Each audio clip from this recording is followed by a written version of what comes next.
Hello and welcome to Jazz Guitar Chord Melody Part 7. Hi, this is Mike Hayes, and in this session our focus will be on creating a chord melody arrangement. Just a quick reminder before we get started that if you want to catch up on any of the previous videos in this series, there's a link in the description below this video. Our first project will be to develop a chord melody blueprint or template that we can follow step by step for future reference when we're creating other arrangements of tunes. So here's what I'd recommend for our template. Step 1. Choose strong material. Step 2. Decide on the key. And step 3. Determine the feature colour that you want to use in this arrangement, and then decide on the secondary colours. There's more steps to add to our list, but for the present, these are the foundations we need to put in place. Okay, let's get to work on our first arrangement. Step 1. Choose strong material. For this session, I'm going to use the melody of Beethoven's Ode to Joy. I'm pretty sure you'll know this melody, but just in case you don't, here's the straight melody.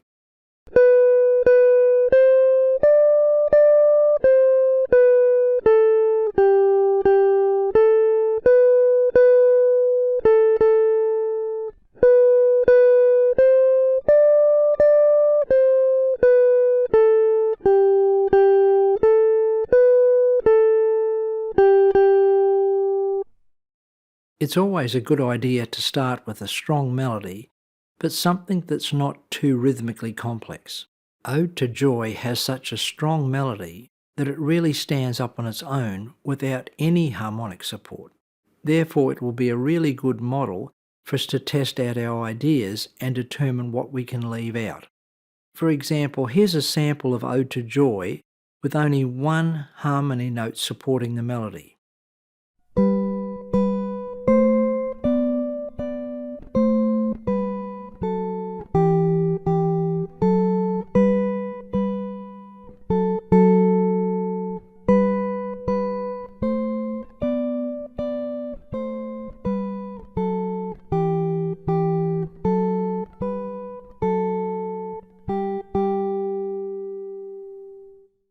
Okay, we have our melody. The next thing we need to decide on with our template is the key. And we have to find a key that will both suit the guitar and also present the piece of music with the type of musical characteristics and emotions that we want to convey to our audience. Yes, each key has its own characteristics and emotions, but more of this in a future session. For the moment, let's just consider the melody for Ode to Joy. I'm going to choose the key of G because the key of G has a serious and magnificent flavour or mood about it. When I'm selecting the key, I also had to take into consideration the melodic range of the piece so that I didn't end up playing too high or too low on the guitar fingerboard. As far as step 3 is concerned, we're going to use the major 6th diminished scale and the 7th diminished scales that we've been working on as harmonic resource material. Okay, time to move our knowledge base over to the key of G. We'll begin with the G major 6th diminished scale. Remember how we do this? We start firstly with the major scale. In this instance, it'll be the G major scale. G, A, B, C, D, E, F sharp, G. And then we add an additional note, the flatted 6th note, to the G major scale. So what we're going to do now is add in an E flat. And then we'll have the G major 6th diminished scale. And these would be the notes that we have in our scale. G, A, B, C, D, E flat, E, F sharp and G. And when this scale is harmonised in thirds, we find the now familiar pattern of various inversions of the G6 chord connected by F sharp diminished 7th chords. Here's how that looks. Now let's take this over to the guitar fingerboard. We'll begin by playing the G major 6 diminished scale entirely on the first string. I'm going to play the scale up to and including the E note at the 12th fret. Then I'm going to play the F sharp at the 2nd fret and finish back where I started on the G at the 3rd fret. Here we go, and I'm going to let each note ring for 2 beats.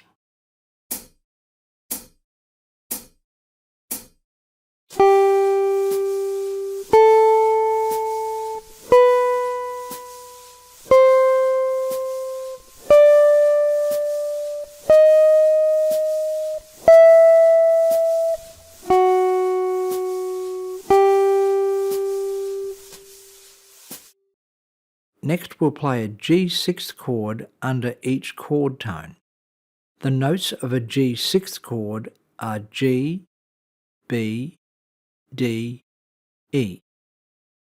And the good news is you don't have to learn any new chord shapes, because using the concept of connected learning that we spoke about in the last session, all we have to do is move the F6 chord shapes that you already know. We simply have to move them up 2 frets, and there's our 4 new G6 shapes that we need. Once again, we already know how to play the diminished chord shapes, so we're ready to practice the harmonised version of the G major 6 diminished scale. When you're ready, practice the scale with the new transposed chord shapes along with me. I'll play the scale through twice.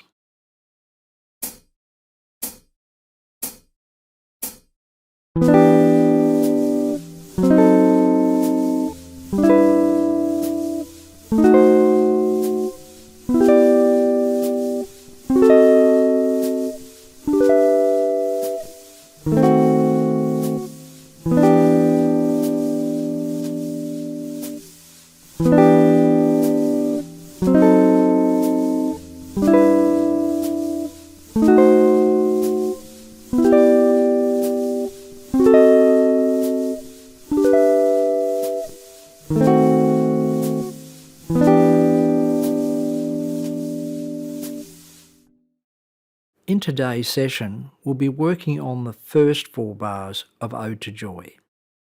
Let's have another listen to just 4 bars of that melody again.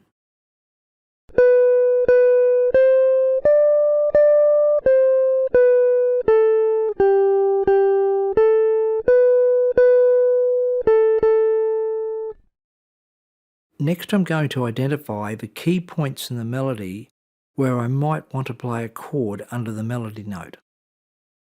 The way I'm thinking about this is that the melody is like a string of pearls, each note being like a single pearl, and that melody is supported by the harmony. The harmony is like the pylons that support a bridge. So here's a visual of the type of thing I'm thinking of. As you can see on the screen, you have a scene of a bridge at night. The little lights on the bridge are like the little musical pearls of sound that represent the melody of a piece of music. At certain points, there are pylons that are supporting the bridge. And in this analogy, these are the chords, the harmonic structures, the vertical structures that are supporting the melody. So my first decision is to decide where to put the harmonic support under the melody. If I was working from a piece of sheet music, the first step would be to strip all the harmony back until we arrived at what the jazz players refer to as the vanilla changes. And with the vanilla changes, you're really trying to arrive at really basic chords like 1, 4, or 5. So where you had a 2-5 progression, you would just strip that back to a 5. This is very much like the process of restoring an old piece of furniture.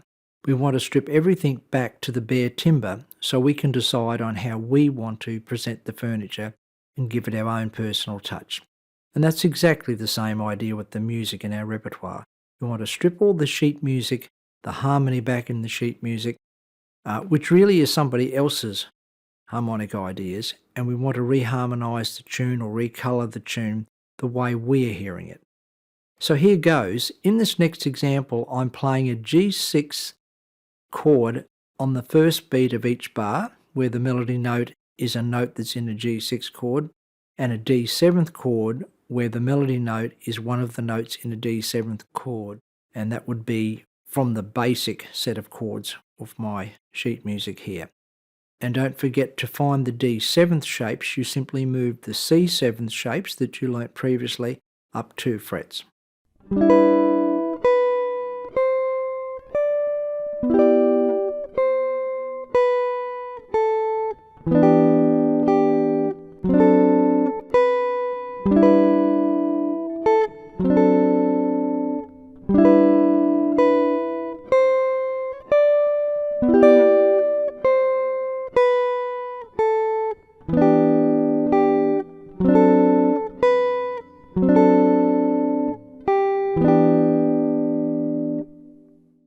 So even though I said earlier that we're working on the first 4 bars, you'll notice that I played 8 bars in total. The form of this melody is what we call A-A-B-A, and each section in Ode to Joy is 4 bars long. So what I mean when I'm referring to A-A-B-A, it means that the melody, the first 4 bars, is repeated again, and apart from the last bar, you can see it's a different melody in the last bar of the second set of 4 bars. That's the only difference between the first 4 bars and the second 4 bars. There's a B section which has a different melody, which we're not doing in this session, but we'll be covering in the next session, and then it returns to the same melody as the A section. So the way we'd refer to this would be A1 would be line 1, A2 would be line 2. Now in the example that I just played, I only used 2 chords. I used the 1 and the 5 chord of the key of G. You could even start by playing only the G6 chord and listen to where you could feel the need to change to D7. In this next example, I'm using the ideas that we've been studying so far. That is, where the melody note is a chord tone, in this instance notes from a G6 chord, either G, B, D or E. I'm playing an inversion of a G6 chord under that melody note, and any other note that is not in the G6 chord, I'm playing a diminished chord under that melody note, with the big exception of where the basic changes have indicated that the harmony should change to D7. So in summary, where the melody is played over a G6 chord, we apply our major 6 diminished scale concept, and where the melody is played over a D7th chord, we play a harmonic background from the 7th diminished scale.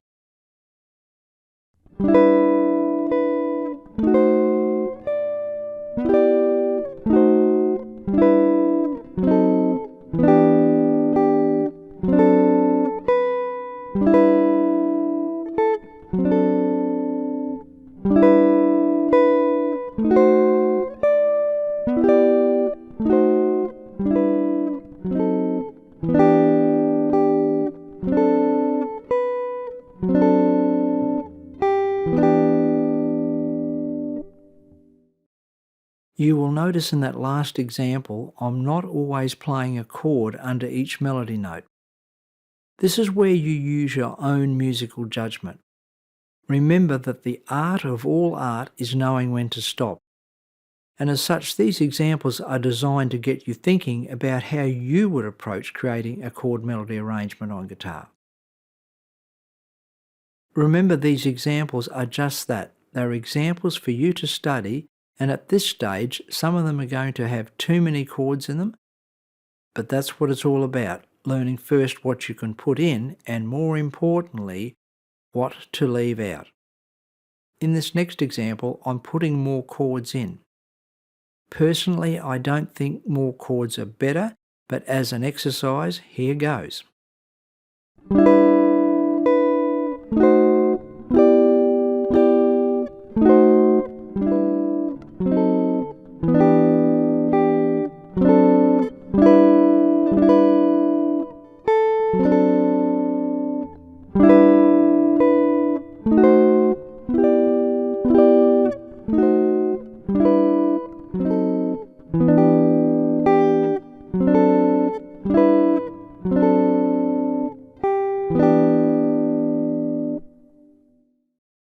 Right then, it's important to know that there isn't any correct answer here.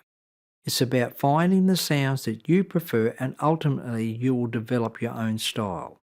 The challenge for us here is to make sure that everything we do enhances and presents the music in the best possible way. It's all about the music. This requires a lot of practice, patience and perseverance, lots of trial and error, and above all, lots of listening. But this is nothing new. Here's an example of one of Beethoven's musical scores. As you can see, a great deal of thought and testing of ideas has been going on here. And we have no idea of just how much time Beethoven spent working on a piece of music. One thing we do know is he didn't come up with the results that he achieved in 5 minutes. So be patient with yourself and practice applying your ideas as often as possible. And just to round off today's workshop, here's yet another version of Ode to Joy using a different approach. This example features passing chord harmonisation, something that we'll be discussing in a future lesson. So here's Ode to Joy using passing chord harmonisation.